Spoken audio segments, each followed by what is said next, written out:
So I'm very excited to have Emma Carmichael on this, one of my first podcast shows, Marriott Side Trips. And hello Emma, how are you doing? I'm very well, and I'm very excited because it has been snowing in London, and that happens very rarely. Not so excited because I'm a little bit nervous of actually being in the podcast guest seat rather than the podcast host seat, but still looking forward to it. We were actually sitting down at the kitchen table at home about to start this podcast, and then it started snowing, and Emma being Emma said we had to get out of the snow. So yeah, so that's part of the deal. So we just thought we'd record the intro here in the snow. And so as this is the intro, Emma is my guest, Emma Carmichael. Hello. She's a trained surveyor. That's right. And in the past, she has worked in London as a conservation surveyor, has worked in post-war Balkans, restoring historic buildings, including churches and cathedrals.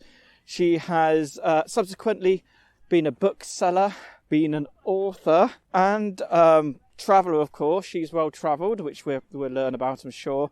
And now a podcaster. So yes, I'm looking forward to our conversation, which hopefully we'll record back in the warmth of our flat in the kitchen with, of course, a cup of tea. Thank you. I think you wrapped up my life in one little nutshell.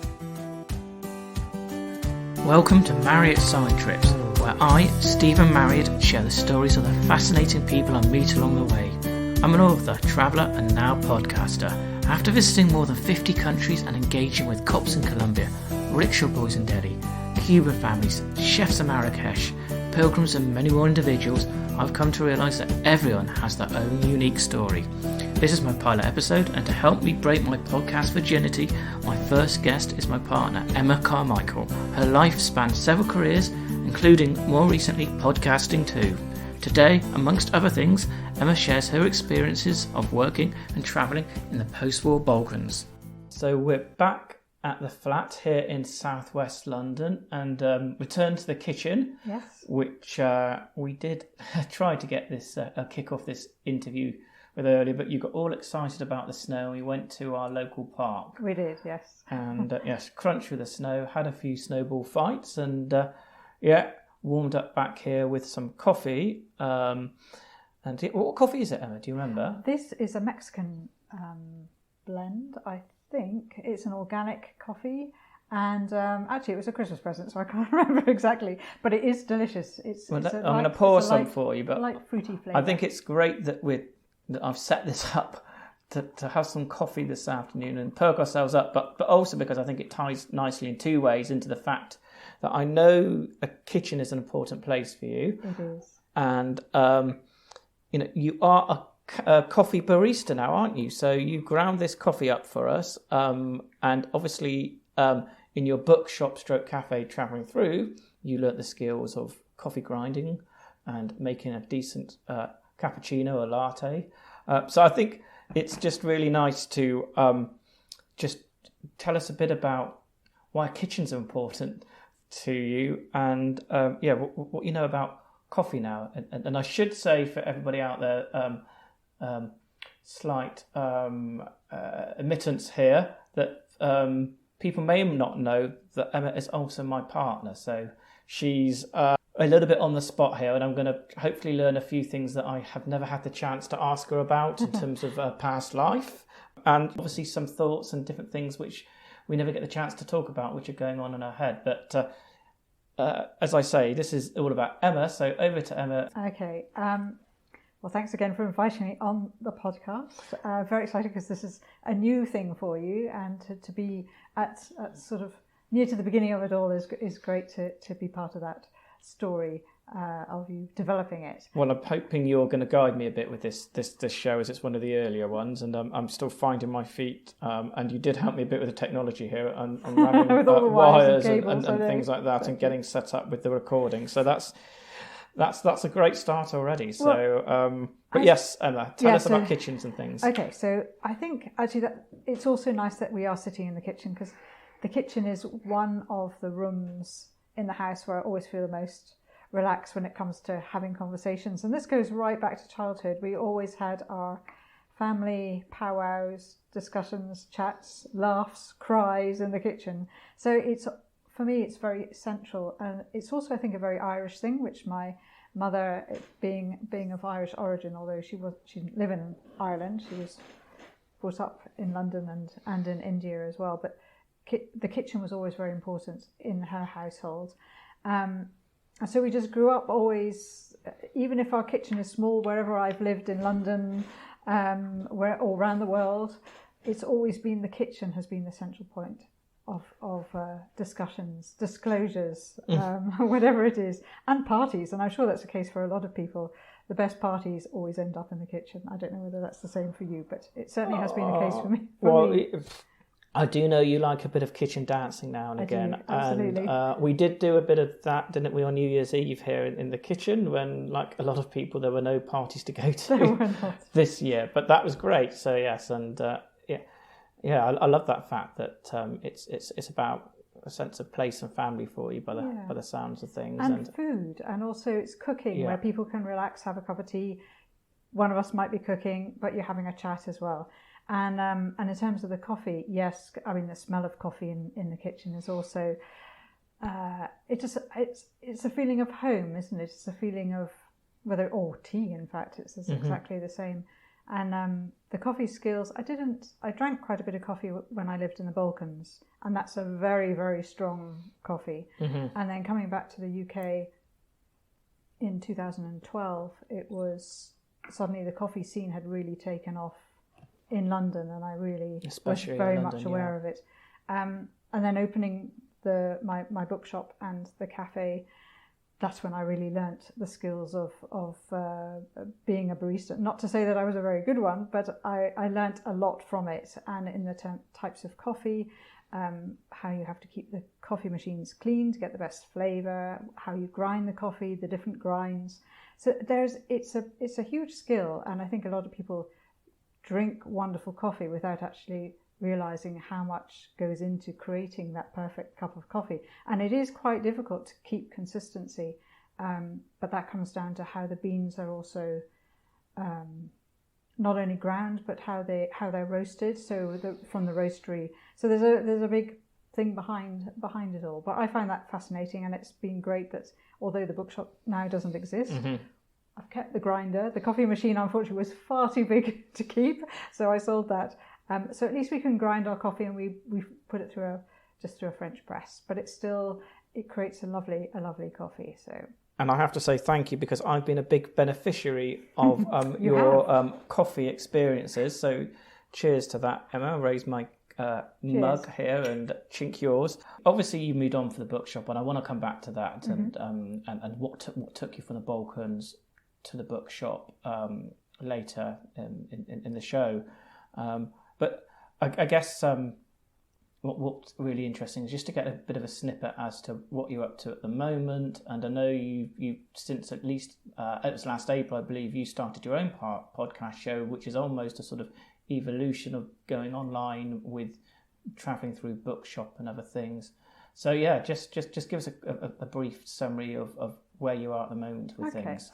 Well, for those who don't know, I had a bookshop in behind Waterloo Station for 5 years, and it was an amazing experience. Financially, not an amazing experience, but I think many booksellers and book owners will nod and understand that situation. However, it was a very rich and experience in so many other ways. And one of those ways was the fact the community really came together, and I met so many local people in the Waterloo SE1 area. And they used to come in sometimes just to say hello or have a quick cup of tea or a coffee, or came to the events in the evening. And a huge spirit, travelling through spirit, just grew, or blossomed, I should say, in those 5 years. And there were a lot of people who were regulars. There were people who were literally just travelling through, had come from abroad. And it was that real sense of mix of cultures, languages, people, experiences, travellers. So much kind of knitted together in the shop. And this spirit was something that I felt an affinity with, and felt very strongly to try and keep going, even though I didn't have the physical bookshop. So when I closed, many people were saying, well, what was I going to do next? And the idea eventually is to have a place somewhere abroad, which is a continuation of the travelling through, but in a very different guise. But obviously we've had lockdowns and coronavirus and various other things getting in the way. So in the meantime, I thought another way would be to capture people's experiences of living in London, the travelling through shop, insights into how they see the world and life through a podcast. And I've initially just focused on people who came to travelling through and has had some kind of connection with me, and just trying to keep those links alive. And I'm delighted because in the last week, end of last week, I reached over 2,000 downloads. So I'm not a Joe Rogan podcaster yet, but it's still lovely that it's being supported and listened to. That's the Travelling Through podcast, which we will again come into, I think, a bit more detail later on. And we towards the end of the show, we can obviously let people know how they can listen to the show if they want to. Exactly. So that's been one of the focuses while I closed down, because obviously I closed down the shop. Well, not obviously, but it was summer 2019. But it took almost 4 or 5 months after that, to the end of the year of 2019, to get everything finalised and the accountants doing their stuff, closing the company with Companies House, selling on books, coffee machines, and all the rest of it. So 2020 was last year was really when I took stock of everything and thought, right, let's do this podcast. And of course, then we've been very much restrained as to what we can do. So I've just carried on with the podcast where I can, interviewing people. I think to date, I've only done one via Zoom, but I think at the moment that may be what I'll have to do for the coming months. But we'll see. And also now that I have done almost a year as a podcaster, I've kind of seeing the way the podcast is going, and I'll be making some alterations to that going forward. So it's nice but slightly strange that I'm now in the podcasting guest seat, so I now know and how they feel rather than always being the hosts. And so I love the fact that a community spirit was created there at Travelling Through, and it hasn't been lost because of your podcast, and it's evolving now. And I know that your book group, which were a lot of people from the Waterloo SE1 community, now they've taken that online via Zoom, etc. And so that continues to they continue to meet in that way, and hopefully they will go back to being a local community, book group in due course when they can. Sorry, you were going to. No. I was going to say that's true. I mean, the fact is the book club continued, and that was my big surprise. Is actually when the shop closed, the book club continued face to face for the following 6 months. 8 months before, in fact, the first lockdown, and then they said, well, we can't just stop. We've got to keep going. So that's why they introduced Zoom chats, and I've attended a couple of those. I mean, in terms of books as well, just what you were saying about the well-worn books, but what's so nice for books also is not only the books that are your friends that you may read over and over again, there are also those books that are very special books that are, I don't know, in a very a place in the bookshelf that's harder to reach or a bit more protected, that you take down now and again, and they're the very special books that you almost treat with kid gloves, or I shouldn't say that using animal terminology, but with just very carefully. So there's two sides, and the way the books are going, and you're talking about Kindles, and I think a lot of books have become a lot cheaper, but I think on the other side there's a lot of books that I would rather give a book to a friend for Christmas or for birthday, and that's very important. And I think books, the meaning behind books and the way we treat books may change in the future. They'll become almost like special gifts. I don't know, but and I think stories. We all love stories, podcasting, and people's personal stories, their journeys, fictional stories. Stories will never be lost, will they? It's just the way they're presented. Exactly. And I still, for me, the physical book, and as you say, that special book on the bookshelf, which, you know, there are some books which you just return to in life for whatever reason when you need them as a, you know, a reminder, or they just take you to a place. I think there's something that's something special when you reach for that book in that sense. Talking about sort of where one is now, and I know you grew up in Edinburgh in Scotland, and you know, you have done lots of different career things as which we'll come on to, including living overseas in the Balkans and France. And now you're here at the moment in South West London doing podcasting. You've had the bookshop. Did you envisage having this kind of life when you were a young girl in Scotland and growing up? Good question. I don't think I really knew what I was going to do with my life, if truth be known.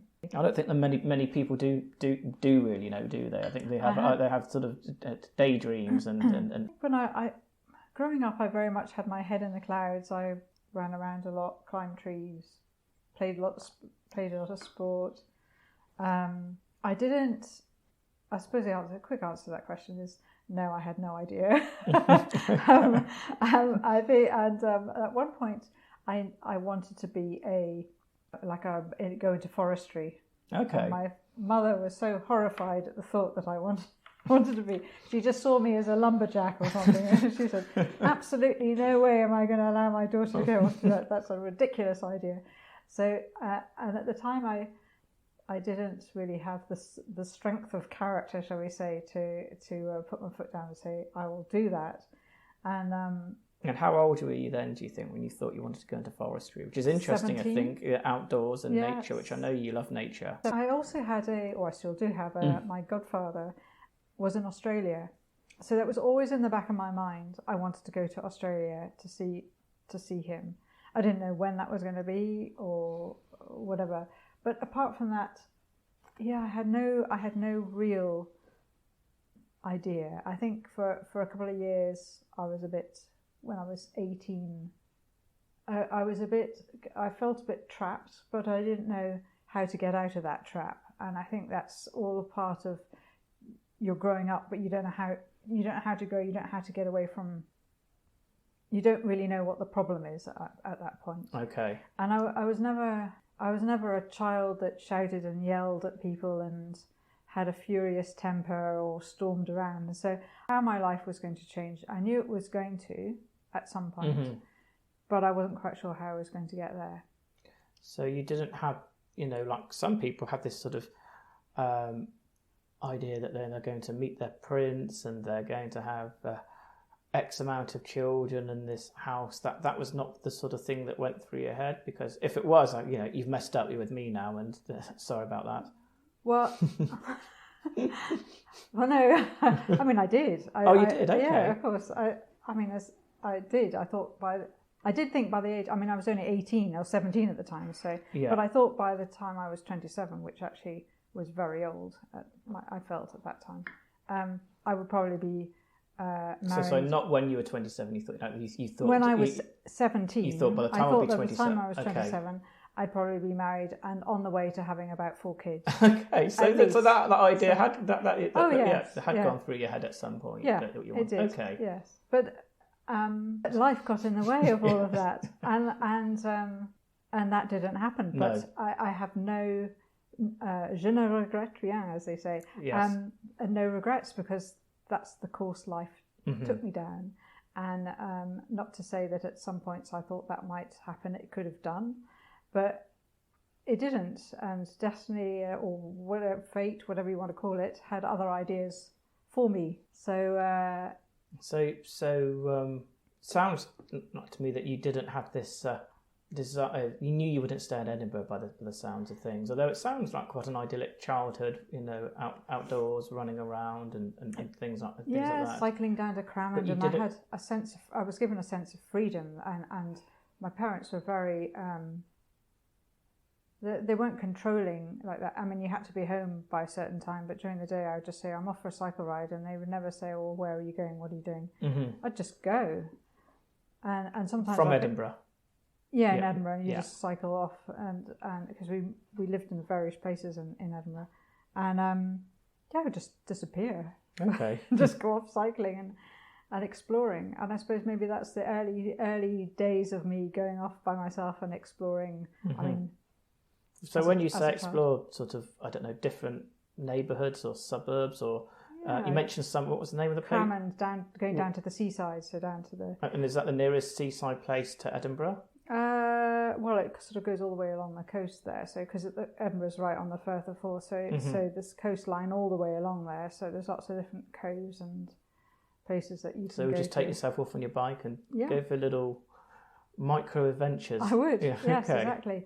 And then obviously when you leave school, it changed a bit, and I had to think about what I was doing, and I had no idea, and I wasn't allowed to go and learn forestry. So, and my mum said, well, you should go and do a secretarial course.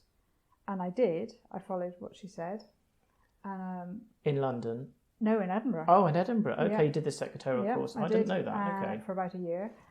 Learned shorthand and typing and everything. Hated every moment of it. Didn't talk to my mother for the whole year I was doing it because I blamed her for putting me into doing it. So you didn't go on to do a degree then? That this was after what you called the Highers, was it? In Scotland. Yeah. So after your A-level equivalent. Yes. Exactly. Right. Okay. Yeah. So after you completed secondary school and kind of college. Yes. Effectively. Yeah. Exactly. Yes. Okay. Interesting. Yeah. So it sounds like secretarial work really wasn't for you, given your reaction to your mum. No, it wasn't. But having said that, I'm very grateful to her that I did it, because it actually gave me a whole heap of skills, like typewriting skills of how to use a keyboard and how to do shorthand and how to shortcut certain things in life, actually. Okay. So it was actually, even though I hated it at the time horrendously, and I worked for a company in Edinburgh for a short period of time, it was a stepping stone for me to go to London and to do just contract secretarial work, and then eventually I joined an accountancy firm in graduate recruitment. So it was a skill, and if anything, that's something I've learned, that sometimes the skills that you really think there can't possibly be anything to come out of it.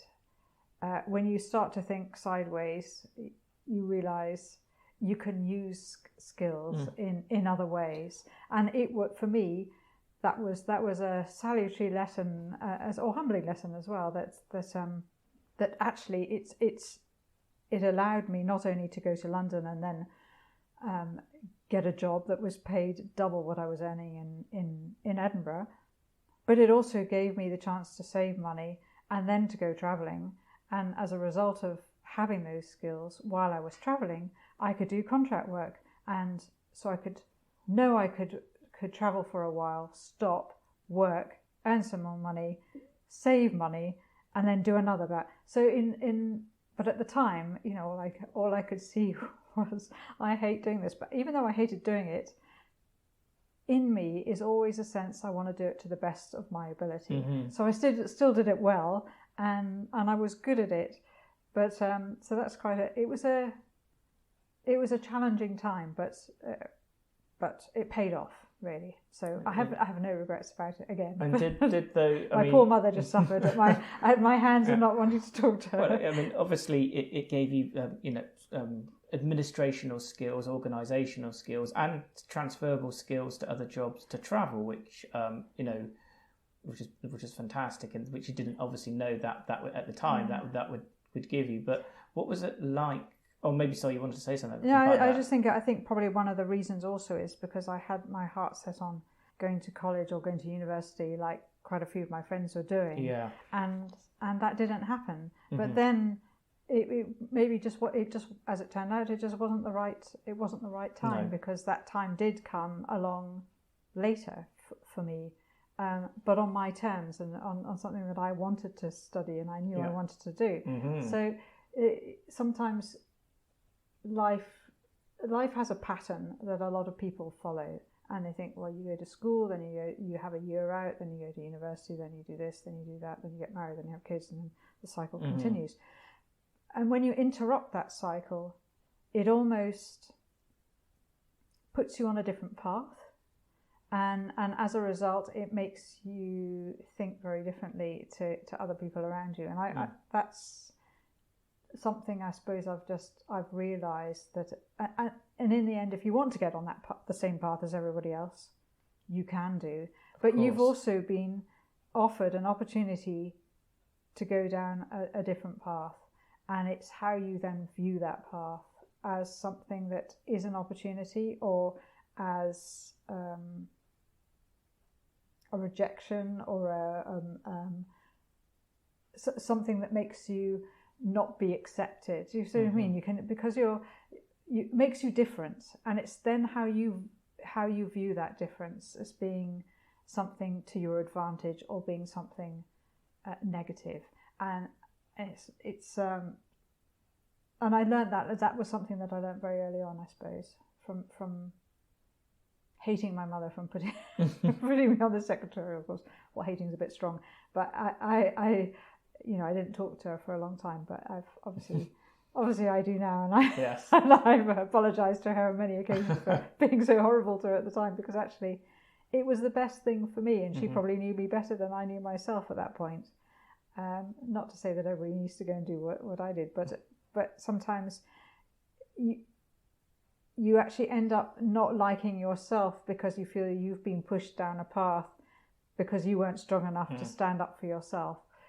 But at the same time, I did go down that path. I learned a lesson, and I also learned then how to stand up for myself, and to start to have an opinion for my own opinions about things. But it must have been intimidating when you first came to London.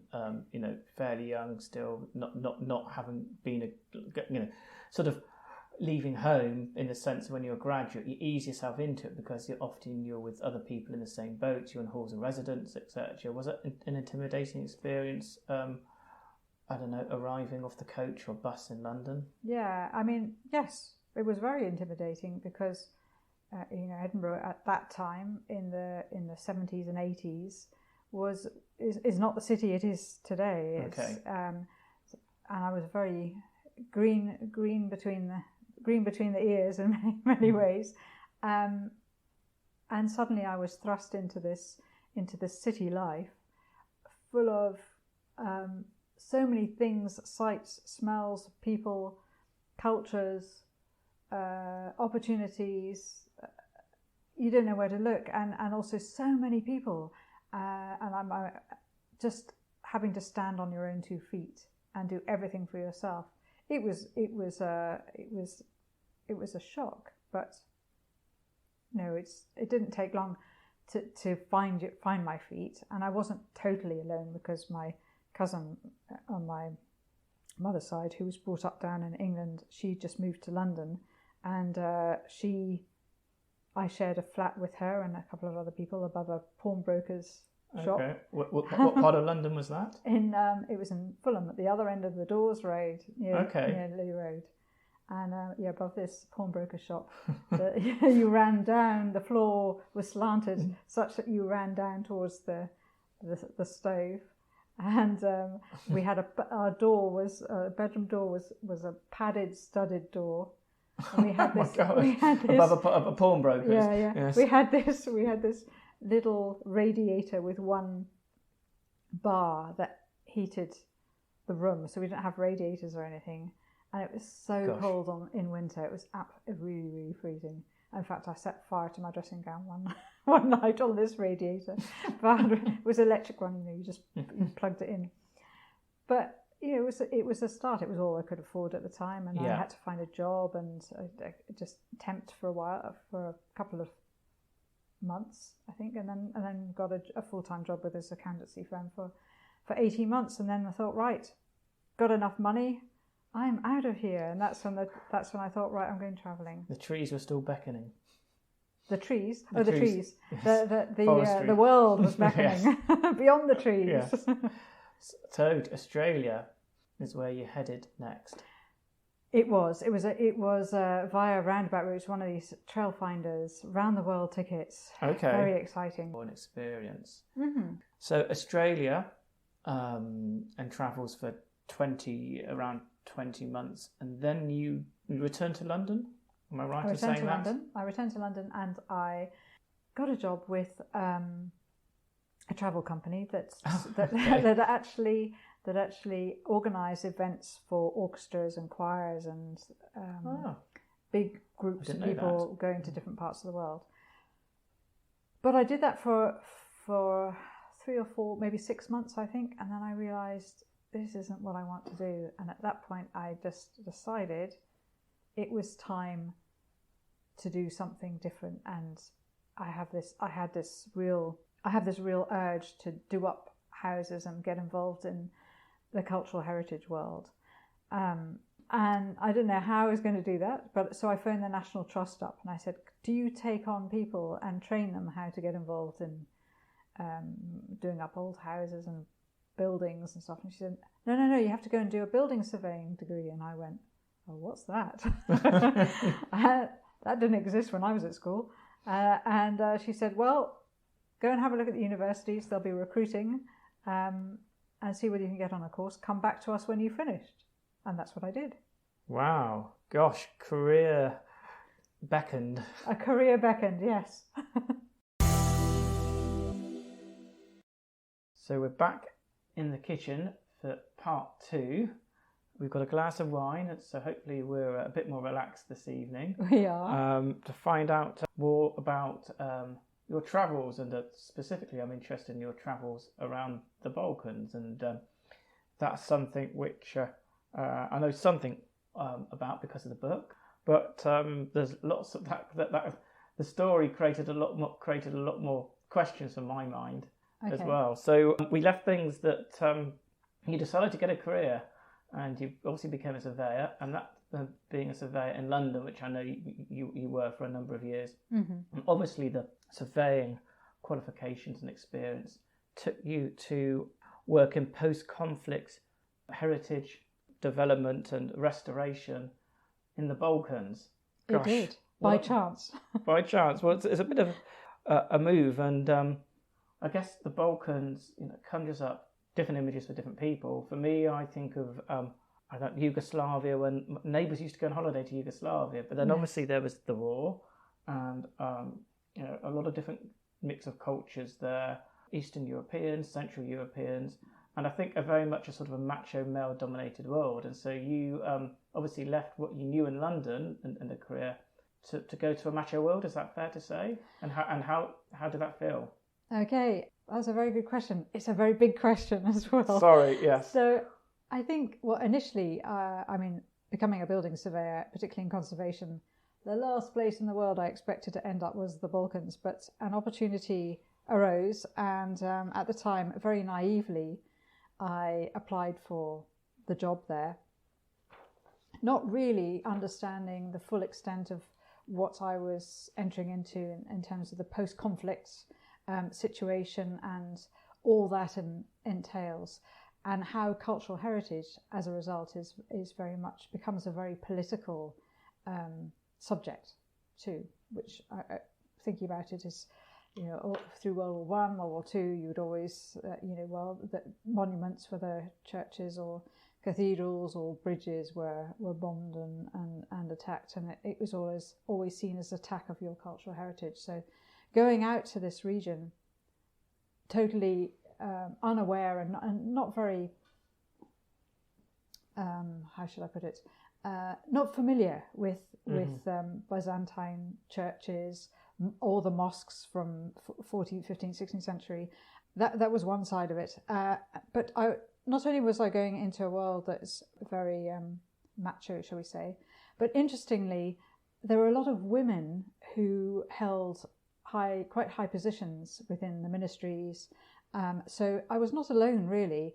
And in fact, it was more surprising to see that there and I saw more of it there than I had done in this country, in the same field, shall we say. Interesting. So although initially I was very much managing a situation and a project that was with architects from different backgrounds and all male dominated, because of the political situation, representations from different parties would change, and then suddenly it would become half and half, woman and half male, half female, and then at one point it was actually almost all women. So it changed. So the dynamics changed with that, and each had their challenges. But I don't think it really. I mean, I was there to do a job, and I took it very much from a very practical building surveying point of view, and try to just keep politics out of it, and just try to do what I could do based on the experience I had, and using the experience and the experiences of the people around me, because they knew a lot more than I did. I mean, I knew the sort of European way of how to put document tenders together and get construction work underway alongside a team of people, obviously. But understanding the history and the dynamics behind it all was totally new to me. So we needed each other in a way. So, I mean, obviously we had many problems, but we had many successes, many laughs, many cries. But it was a very interesting process, and particularly in the international world with other institutions involved. That also was another dynamic which was quite challenging at times to deal with, because I came in very specifically thinking I was doing a project as such, and that suddenly was for the Council of Europe you're employed by. With the Council of Europe, yes. So I was employed by them, running a project. Yes, Projects. So, projects, yeah. And I had my right hand man, Francisco Montañez, who, if he's listening, hello, was my right hand man from Spain, a project manager, and he very much was the technical coordinator and project manager on the ground all the time, dealing very much face to face with these projects on a day-to-day basis, whereas I was more of a helicopter view of managing the process, the budgets, and the architects and the political situation. So, I mean, it was a very intense period of my life, something that I never thought I would ever be in a position to be doing. And if somebody had told me that I would be doing that at some point in my life, I would have said, you've got the wrong person. But in fact, when you're in there, you just get on with it. And it was a huge learning curve, but a very rewarding learning curve. And 5 years on was for me enough. It was very intense, and there came a point within the project where more money, we had got more money for another phase of the projects, and at that point I decided it was time to sort of come out and let someone else take over from the start of this new tranche of money that had been that was coming from the European Commission and from the Kosovo government as well, for the next phases. And can you give us an example of one of the projects, and maybe a project that was particularly challenging for you, or one of the projects, one of the final projects you did? Well, we had in one of the towns in Kosovo, Prizren, a beautiful old medieval town, had a main cathedral in the centre of the town, St George's Cathedral, and it was also surrounded by little smaller chapels or churches. So we say one was up on the hill in an area that had actually been destroyed by fire. There was a village, Serbian village up there, and then down in the town there was another smaller chapel. There was also a hammam there as well, which was part of the priority list for Kosovo, but I wasn't involved in that specifically. To do with specifications, yes. And then there was also archaeological sites around in the countryside around Prizren and between Prizren and Pristina too. So the cathedral became one of the major projects that I was engaged with, and it involved a lot of people. We had Bulgarian engineer, we had technical team from both Kosovo and from Belgrade, and from the institutions. We had wall painting specialists coming from Greece and from Spain, and then we had structural engineers, and we had a UK engineer who came to give some advice, and it was a full-on project. And then, of course, we had all the contractors involved. And what was the restoration work? So the restoration how had it was been damaged? I presume it had been damaged. Had been, yes, basically it was a rebuild job. It had the 4 walls, but we had to rebuild the roof and then the whole of the interior. So it was a massive project, and involved a lot of cooperation. It was also in the town was also it was the heart, a very secular town in the sense that it had the Orthodox Church there, it had the Catholic Church was there, it had the main mosque with the mufti, and there was also a big population of people who were very very conscious that this was the center. It was the center of their city, so it was important for historically as well to try and pull it together again. I mean, we had problems at the time with the lead being stolen off the roofs, and materials going missing,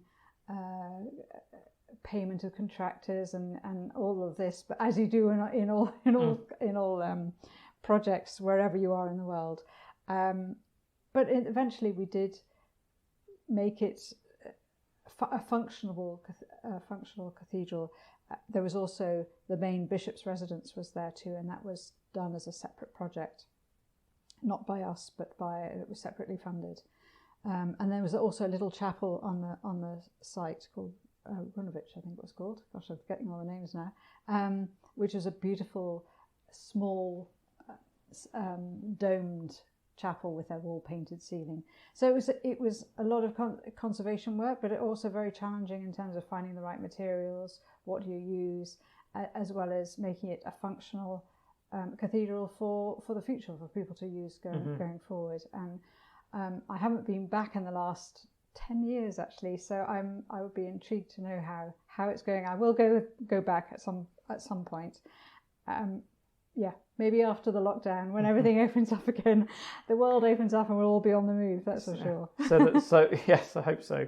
But so the challenge with that, well, lots of different challenges in terms of managing budgets, theft of materials, and managing different institutions and politics, I guess. Yes, a lot of politics. And you mentioned obviously, hierarchy of religion there as well. Yes, definitely, and also it's also, they were still recovering from a period of unrest from 2004, where the riots of 2004 in Kosovo, and before that, the 1999, there was conflict. So there was a lot of people in healing. There was a huge healing process going on. And that was another element to it all. And initially, before any of the work started, we were very much under escort by UN forces, and people, escorting me everywhere with guns. And I found actually that was more frightening and more overwhelming than actually the project itself. But I'm still in this process of kind of downloading my brain of everything that I experienced and learnt from that. So it's an ongoing thing, and I think I will write about it all one day. Yeah. But it's you keep some of it's still promising to. Yeah, some of it's still quite raw, and some of it's still very sensitive. Yeah. So it's being able to find the words as well without offending, and also writing it in a way where hopefully people can understand. I mean, a very difficult thing to, if you haven't lived through this. I mean, I didn't live through the war. No. I came afterwards, so you saw the aftermath. I saw an aftermath, which is very different to actually living through it. And one thing, I suppose, from not only working on the Kosovo project, but I was working on various consultancy projects around the Balkans at the same time, was that process of meeting so many people who were healing from and dealing with huge bereavement and loss, and that was very emotionally challenging at times as well, and made me appreciate and also see bereavement from so many different other sides, to a side that I had personally experienced bereavement. So that was also very, very interesting, and something also that I'm still processing as a result. Well, it's interesting, as you say, that you're processing it still. And obviously I live with you, and so I know something about that stage of your life, but only when you're it comes out, in snippets, or you maybe you're caught off guard. But that is interesting, though, because I've always wondered with you then subsequently when you finished that job or gave you a notice, and I think it was after 5 years, did you say? Mm-hmm. Yes, roughly? Yes, yeah. That you still wanted to stay in the region, and you then went on this kind of madcap adventure for 10 weeks. I did, yes. 10 countries in the Balkans, driving around in this Zastava car, which, if anyone's read the book Driving Tito, they'll know about the Zastava car, etc. But just tell us about what a Zastava is. Okay, well... and why did you want to jump into this car and go on the Balkans after all this other work? Some people just want to get away if they wanted to process things. Yes, yeah. No, I think I saw the car around the Balkans all the time I was out there working. And I heard that it was this Zastava. And it's this tiniest of cars. And they used to say that this is the car that everyone had a story to tell, that either they learnt to drive in it, or their grandfather had one, or they grew up with them in the family. And so in terms of a vehicle or an object as such, you mentioned this vehicle and everybody had a smile on their face, and everyone had a story to tell. And so when I thought, wow, this is just incredible, I just was kind of fell in love with a car. I thought, well, wouldn't it be fun to drive one around? And bit like a Mini, and I suppose it would be very easy to actually find to get a vehicle, but actually that process was quite hard. Wasn't it the equivalent of a Cinquecento? A bit, it is. It's like a Cinquecento, yes. So it's like the Italian Cinquecento, and the Zastava. The Zastava. It was a factory in Serbia that made these vehicles. So they took the design and adapted it for the Yugoslavian market, really. And the initial ones had doors that opened sort of outwards, a bit like like a Ferrari, but it wasn't. But in fact, there is a film which I've actually forgotten the title of now, where they used to, involves these cars in races, and there is a classic Yugoslav film with the Zastava in it, and it's the names escape me at the moment. Anyway, which surprises me, given the amount of times you break down in the book. Well, precisely, because at that time I thought it'd be no problem, and when I test drove a few of them, I realised actually this journeys might not be as easy as I at first thought it would be. But I eventually found a car after several searches, and set off in this vehicle. And one of my colleagues, he had apparently, I found this out afterwards, had a bet with his mates, a crate of beer. They bet that there was no way that I would make it. So he was all the way encouraging me. Come on, you've got to keep going. Well, I think that's one of the early parts of the book where all your colleagues were just flabbergasted, it seems, that you wanted to do it. Even the lady who, your colleague who had to buy the car on your behalf because you weren't a national. That's right. And permanently resident there, or something like that. And so she had to buy it, and then you kind of, then she lent it to you effectively. Exactly, we had to do the paperwork. But she just seemed sort of very perplexed and just sort of nonchalant that you would not do this, and why would you want to do it? And was there something in the book? There's something they can't even go up hills, she said. So what would she just didn't get that you wanted this sort of nostalgic vehicle, which I guess represented the Balkans and former Yugoslavia to you. Yes. I mean, now I've seen that. I've actually there's a Zastava old timers club on Instagram, and so whether they've now become, I don't know whether they're restoring more of them now, but at one point they were actually encouraging people to return them to the factory, and they were being, I think, broken down and just for scrap. But where my car is now, I don't know. I hope it's still in Macedonia in the field. I left it with the lady who actually has the official ownership. As you say, I couldn't own it because I wasn't a resident in Macedonia at the time. Well, not now either, but or working there. But I was able to. I had I think it was 3 months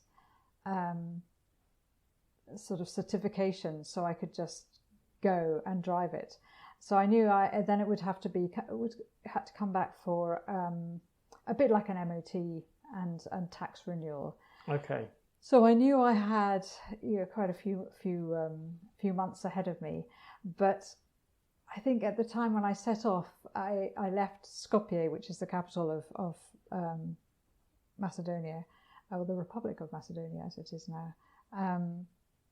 Republic of, I think it is. It's changed its name recently.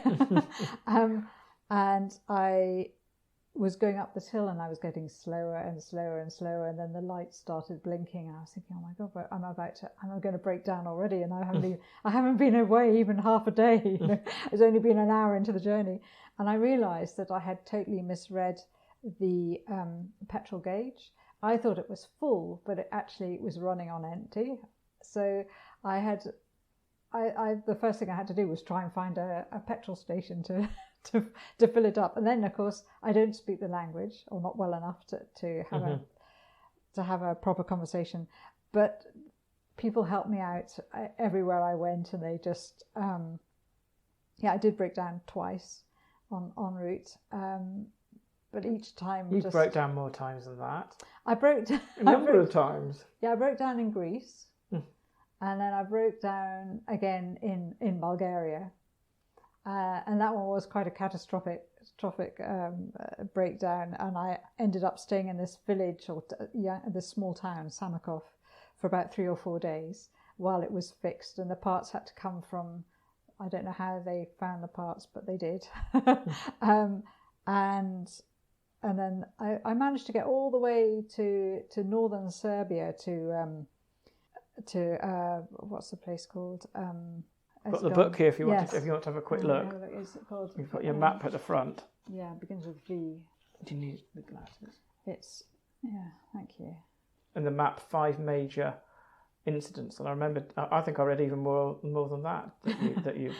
Well, I was going to come on to ask you a couple of questions related to the breakdowns and these little sort of village garages. So I was crossing between Romania into Serbia and towards Subotica, basically. What's it called? Anyway, and the guard at the border came flying out of his hut. There was no one around at all. It was boiling hot. This is the other thing. I set off on this journey in August, and it was like 35 degrees. It was stinkingly hot. And literally, I was just sweltered. I mean, the only air conditioning was the windows. Had to have the windows down. It was absolutely baking. And anyway, I arrived at this little border crossing between Romania and Serbia, and this guy he just like flew out of his hut, going, "It's a miracle! It's a miracle!" He couldn't believe that a Zastava with a Macedonian number plate had managed to reach as far north as his little border control crossing. So there I was, more concerned at that point about whether I'd be allowed in, because I had been doing all this work in Kosovo, and there was a lot of, at the time, political unrest between Kosovo and Serbia, and every border crossing that I did onto the Serbian side was an absolute nightmare. So I was a bit terrified. Plus, your paperwork was a bit dodgy as well, given you didn't own the vehicle, I think. Well, exactly. But the fact that I was so far north, he was more interested in the Zastava. Great. And it was just, I realised then I was totally unhooked from the whole international environment and that work environment. And I was just a traveller and a tourist. Yes. So that was great. That made me relax. And in Serbia there was so many Zastavas. I felt like I'd come home to the land of Zastavas as I travelled through. So did you feel a bit more anonymous then in that car, as opposed to a Western person coming in to tell people how to restore the historical buildings when you're working for the European Council? Yeah, Was that? That's what I thought I would feel, Mm-hmm. but in fact the opposite was true, because the number plate gave the car away that I was far from home. Okay, yes. And then so people would look in and they couldn't believe that this car was on the road. And so then, because they saw the car, then they would see me and they go, "What's she doing?" How old was the car? Sorry.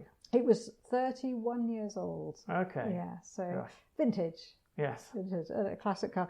And honestly, at some points, like going uphill, I could only do about 20 kilometres an hour. And I'd have to stop regularly because it would overheat. So the engine was at the back, a bit like in a Beetle. And so I'd have to stop the car, put a brick behind the back wheels because the brakes weren't that good, and throw the back of the back door of the engine door, and like let it basically cool down. So there are quite a lot of mountains in the Balkans, because it's the whole, which is the Balkans, is all about the high mountains basically. So there was a lot of mountain and climbing, and in the end, because it became an issue, I actually had to start rethinking my route around the Balkans to try and avoid the steepest parts, right? Because I knew the car might not survive otherwise. So I started to, the further I got, the more I realised how fragile the car was, and I had to be very aware of its limitations, shall we say? Gosh, so here you are then, a solo female traveller in what I was insinuating, at least my image, is sort of quite a male world. As you're suggesting, maybe not in institutions, it's not so male dominated, but you're going through the back roads, towns and villages, not to a lot of the big main cities. Yeah, it was more rural. Was it more traditional in that sense, and what was it like? I'll have a feel for that in the book, but you rock up at some hotels, restaurants, and I think there were times when you were just the only woman, it seemed, or at least person on their own, eating in a restaurant and not speaking their language. And you're brave. Well, and did you feel intimidated, or did you feel like you had to push yourself at the time? And if so, what made you keep going on? Was it just because you secretly knew that your colleagues did have a better bet that you wouldn't make it? No, I mean, I didn't know at the time that they had a bet, that's for sure. But I think, initially I was so concerned about the car and so excited to be on the road. Yeah. I didn't think about it too much. I was very aware at certain places, at cafes, it's very male dominated, and I knew that anyway. So I got used to going into these places, and yes, it was always a bit nerve-wracking going in as the only woman, because obviously you're a novelty and you've got this car. But I always used to try and get a table near the back of the room or in a corner or a place, and I have my maps with me and a book, because the other problem was, especially in smaller places, that I couldn't communicate with people, and that was something actually at the start I thought, should I have really gone with somebody to have a translator to help with the communication? Presumably you must have had a translator sometimes when you were doing these projects. All the time, yeah. Right. It was imperative because dealing with locals and different people. Yes, exactly. I mean, a lot of people did speak English, but many didn't also, right. And also I didn't speak enough. Well, hardly any of of Albanian or Serbian or Croatian or whatever, to be able to speak to them eloquently, apart from saying hello, good morning, thank you, goodbye, good day. But yes, on the road, so it was a similar thing, that there was no way to communicate with people, and unless they spoke a bit of German or a bit of French, in which case I could get by with that. And then obviously some people did speak English. But the further inland I went, the less I would come across that. So it was very much sign language and smiling and pointing, and in one village, the woman was just, she was so frustrated because she couldn't work out what I was trying to say, that we went to the local tourist office, and she went on the computer, and we talked to each other through Google, through a Google translation, which and all I really wanted was something to eat. She said she couldn't work out what I was trying to. She wanted to know specifically, and I couldn't describe that. So that was quite fun. But no, I think at times it was a bit intimidating, and I was very careful. I was very aware of being a single woman, or solo traveller, as it were. And a lot of time, although I had a mobile phone with me, there was no signal. So I was very much, nobody knew where I was. So in some ways, it was intrepid in some ways, exhilarating in others, a bit freaky and scary at times. But generally speaking, it was great. It was liberating, and it just gave me an insight into a world that I hadn't been able to experience while I had been working with an international hat on, shall we say, a Council of Europe hat on my head, because it just didn't give me that opportunity. Although I did meet some lovely people in Kosovo, local people that we ate well, but you were there playing, you were in a role, and there were certain things expected of you. Whereas once I had sort of taken that cloak off, I was just Emma, and I was just a traveller, and that opened up other opportunities. And I think it was a very humbling experience as well, because you realise how many people, particularly inland, they don't have much. But what they do have, they are so happy to share with you, whether it's a coffee or plums off the tree or an apple or just a smile and a wave or whatever it is. It was enough to keep me very much motivated in my journey and discovery of that whole landscape and world. So did you see the people of the Balkans differently than what you saw them before when you were working? And I appreciate, obviously, there's different nationalities and different countries. I mean, I think it is different. I mean, it's because I saw people, I saw their kindness while I was working. Of course I did. But I saw it was a different kind of intensity because there was so much pressure on the work, and it was so political, and everybody had an agenda. Way beyond the role that I could play. So, but it was still so it was good to have experienced that and understand the pressure that people were under there too, but also to get as far away from that as possible, and to understand the context of the Balkans in a much wider way, and the history behind it, because the history is fascinating. And I think it's also, for me, I found it very frustrating, because I felt the more I understood or thought I understood, the more I realised I understood nothing. So it is a very, very complicated world, and fascinating, and it gets under your skin.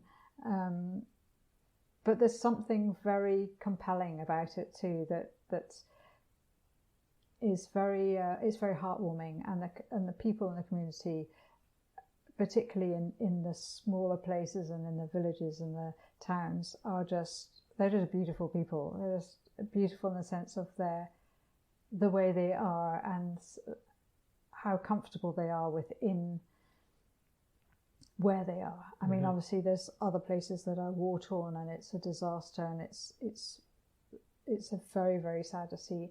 And I'm hoping, I did this journey in 2009, so already it's 10, 11, coming up for 12 years. And I'm hoping in that time that a lot will have changed in many of those areas. But I don't really know. I mean, obviously life goes on, and I've done lots of other things since, and I'm sure some of them have too. But that's also, again, is the humbling thing, is as me with a born in this country rather than there. I could go, I could work, and I could leave. Some people could never leave. Yeah. They had no ticket out, and that's humbling, and also makes you realise how privileged many of us are, and to respect the privilege that we have, and hopefully use it wisely. Maybe, though, as you suggest, the simpler life might be the better life. Sometimes it is. I think. You say a smile, a lot of smiles you suggested, but there you came across. Yes, yeah, and the skills people had in just whether it was in gardening, carpet making, the whole being ingenious and fixing Zastava, exactly 30-year-old vehicles, and they arrive in their little one town which has got a little mechanic or whatever. Because there's a number of stories there, and they were ingenious with finding alternative parts and fixing it. Or sometimes the male bravado of actually thinking they knew how to fix the vehicle and they didn't. Well, exactly. I know that certainly went on a bit. But also there was one person, a guy who actually I met in Belgrade. He had worked partially, he was a wall paintings expert, and he said, Emma, it doesn't matter where you are. He was a what expert? He was a wall paintings specialist. Okay, so you had a connection with him, or you knew him from before? Knew him before. So where I could, I did actually try to catch up with people in different places. I met up with people in Serbia and Croatia, in Macedonia, obviously, Bulgaria too. In fact, Montenegro, I can't remember. Anyway, he said, Emma, it doesn't matter where you are with the Zastava. If you break down, you have no worries, because you can fix this car with a teaspoon. So I felt kind of like, I think I felt comforted by that statement, but I would have preferred not to have broken down. But I think my final breakdown was almost the penultimate day of my trip, where the brakes failed after I'd just come through a very, very steep mountain pass, and I was coming back down yes, I remember that in the book. To Skopje, and I realised I got away with my life there, definitely. Anyway, I'm here to tell the tale. You are indeed, thankfully. But that leads me on to sort of a bigger, broader question about surviving something like that. Do you think you're a better or a different person because of your time and your experiences in the Balkans? Oh, I think that question about whether I'm better, I'm better at what, I don't know, but certainly. Or if is it better, or you've got a better understanding about life, maybe. Or you're just different. I think the core of me is still the same. I think it gave me an opportunity to find out a bit more about what I could and couldn't do. I was put into a lot of situations, very challenging situations mentally, and that I had to overcome very quickly on the spot. Okay. And that was, you do it, and I think also I was absorbing a lot of information, and a lot about people's lives, a lot about the war, a lot about politics, and it was this, I almost felt like I was this kind of bubbling cauldron, and everything was being thrown in, and it was all being melted down in there. This is why I say I'm still kind of processing it all, because a lot of people told me things that they didn't want anybody else to know about, whether that was true or not, whether they did tell lots of other people. But when people say that to me, I don't pass it on. And so in some ways it was also very difficult to pigeonhole certain information. Some things, some stories have stayed with me and haunted me a little bit.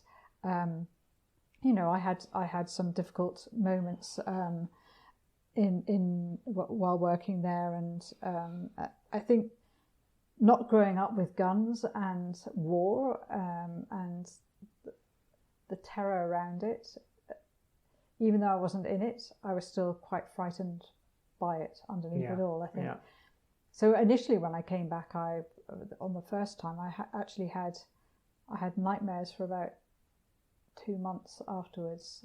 And gosh, you never told me that before. Yeah, so that was, and I think that was my brain processing. I used to get these horrendous headaches too, but that all passed, and then I went back for a second stint, and I think maybe, so I processed quite a bit then too, and I think it taught me a lot about institutions as well, and the UN and how systems work, and about the larger community, and how to work with people from all different parts of the world, all speaking a kind of English, but everybody has their own type of English, and how you find a way where everybody can understand one another without everyone getting upset by one's idiosyncrasies, and that was really interesting to work with as well as adapt to, I suppose is the way. So yeah, I think coming back and setting up a bookshop, and I wanted it to be something about community as well, because I just appreciated too how much community was here in London that I hadn't really realised was here. I was so caught up in my own little conservation building surveying world in London, which is very small really compared to the bigger picture which London is. And my little bookshop, it wasn't the biggest bookshop and cafe in the world, but it was there, the doors were open to welcome anyone and everyone from wherever they were, from all parts of the world. And I loved that. That was a wonderful experience, and I think there was anybody was welcome. You felt that there was no sort of I don't know, for lack of a better term, eliteness. It was just there were books in there for everyone. Yes. And obviously there was a focus on people and place, and the bar was and cafe was a place to meet. But I think anyone felt comfortable in there, whoever they were. I think. Well, I'm glad you were saying that. Yeah. I think that was the aim, and I don't think I hung about for you did hang so about. I must have felt comfortable there. I think also it was more a case that it was also a case that if I hadn't had the experience I'd had in the Balkans, I probably would have been more reserved and less. How can I say this? Less. I felt it was my place, and everyone was welcome, and we had an ethos, and that was down to the staff that was travelling through too. They were all wonderful people, and they came from different parts of the world, from Italian, Mexican, French, British, American. And people, and then the customers were from all over the world. They were Londoners, so they're from everywhere. Yeah, Londoners, but London. also travellers. So, and from that point of view, it was open to everyone, and yeah, I think it was a very rewarding experience, and I'm so glad I did it, because it was a dream that I'd had for many years that had gone from just being a bookshop in the traditional sense to something a lot more, and spirit lives on. Yes, it feels like an adventure, even though we know each other so well. That we have been having today, just delving back into your life, and I've definitely learned some things which I didn't know about you. But is there anything which I didn't ask you, or you wanted to say, or you just wanted to get out a few frustrations about me now in front of everybody whilst you've got the opportunity? No, which I'll never live down. Now's the moment. Well, I would never go public. I never do my dirty washing in public. Yes, absolutely. Yeah. I'm a private person. Really. Yes, you are.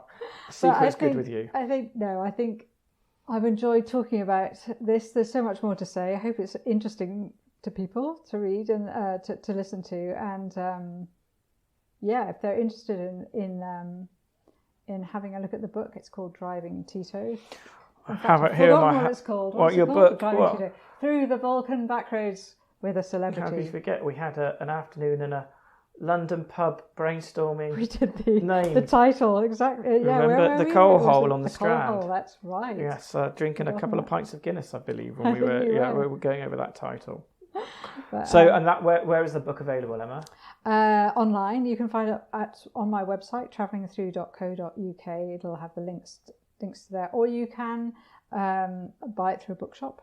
Through all the usual outlets. Through the usual outlets. You can order it online for Waterstones then, and in the States, Barnes and Noble. Is it available? I believe it is Barnes and Noble, and Amazon obviously as well. It's also in Kindle version. Yeah.